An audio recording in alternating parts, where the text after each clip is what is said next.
Everybody, this is Roxy, and my last video was showing some cards that I made using the 6x6 paper pad challenge, and that is completing about 24 to 32 cards using sketches and the paper pad. I have an extra little tip for that, and I'm going to show that now, and that is to measure out your sketches so that you can just start making your cards without having to putz around with measuring and cutting.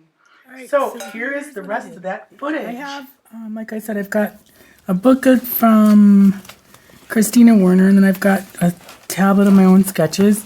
But what I did was I went through some old back issues of Cards magazine, and I've already had them dog-eared prior to, doing this. But then I just went through again and dog-eared some that I really, really like. And then I'll go through it again, and on the third round, let me see if I can find one. I'll go through, and if it's a kind of a, probably more of the simple designs, like say this one, because that's what drives me nuts about sketches.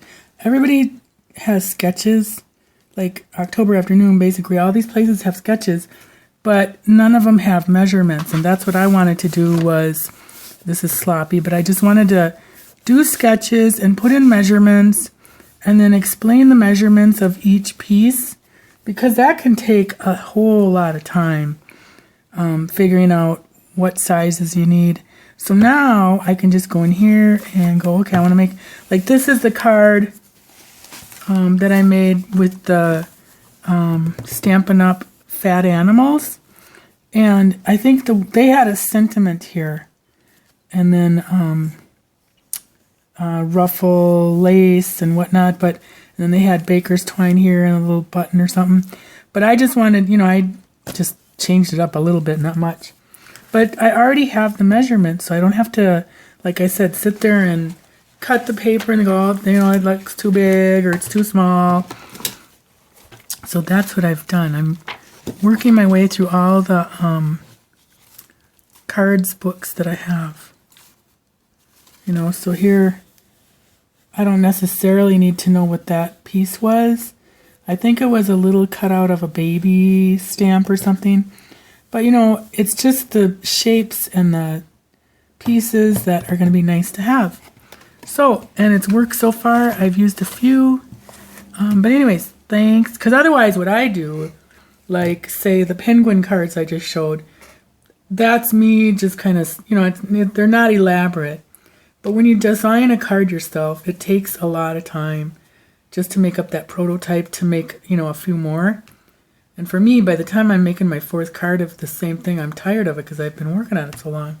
So this way, you've got the sketch, you've got the measurements that you need. I mean, you could even just put the measurements right in here, jot them down or wherever on your sketchbooks or sketches. Oh, and then another thing I did, Linda had a few cards that I really like. So she sent me,